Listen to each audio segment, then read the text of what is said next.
সবাইকে নমস্কার জানিয়ে আমার আজকের ভিডিও শুরু করছি। তোমাদের সবাইকে ট্রাভেল উইথ সুপর্ণাতে স্বাগত। আজকে আমার যে প্রথম দুদিনের শ্রীনগরের হোটেলটা ছিল জেইচ বাজাজ, তার সম্পর্কে বলবো।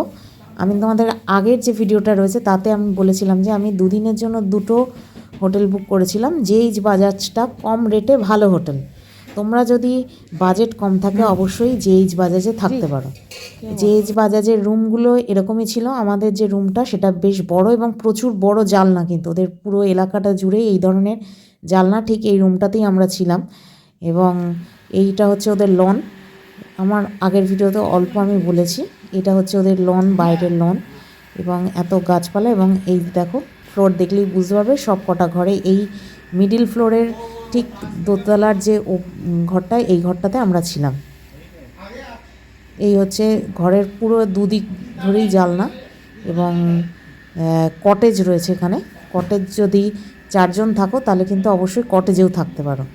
খুব ভালো রুম এবং এই রুমের জন্য পে করতে হয়েছিল আমাদের পার ডে 2500 টাকা করে। আমরা দুদিন ছিলাম, দুদিনে 5000 টাকা আমাদের পে করতে হয়েছিল। এটা হচ্ছে কটেজ, ওপরে একটা নিচে একটা। যাদের বেশি লোক থাকে তারা কিন্তু এই কটেজটাও নিতে পারো। দুটো ডবল বেডরুম রয়েছে ওখানে। আর এই কটেজে থাকতে হলে ভাড়া 3000 টাকা। এবং এখানের যিনি ওনার, তিনি খুব ভালো এবং খাবার দাবারের তোমরা অর্ডার দিলে কিন্তু উনি ব্যবস্থা করে দেবেন।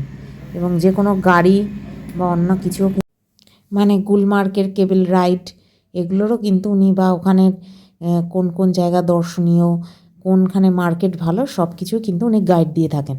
তাই তোমরা চাইলে অবশ্যই কিন্তু জেইচ বাজাজে থাকতে পারো। জেইচ বাজাজ কিন্তু খুব ভালো হোটেল, কম রেঞ্জে। এবং এর অবস্থানটা ঠিক 2 নম্বর ডালগেট থেকে হাঁটা পথে 3 থেকে 4 মিনিট। গুগলে তোমরা জেইচ বাজাজের পেয়ে যাবে। সেখান থেকে কিন্তু তোমরা ওয়েবসাইটে এবং ডাইরেক্ট ফোন করে যেভাবেই হোক ওনার সঙ্গে যোগাযোগ করে হোটেল বুক করতে পারো। খুব ক্লিন এবং বাথরুমে 24 আওয়ার্স গিজার চালু রয়েছে। অসুবিধা হওয়ার কোনো কারণ নেই। এই ছিল আমার আজকের ভিডিও। টাটা।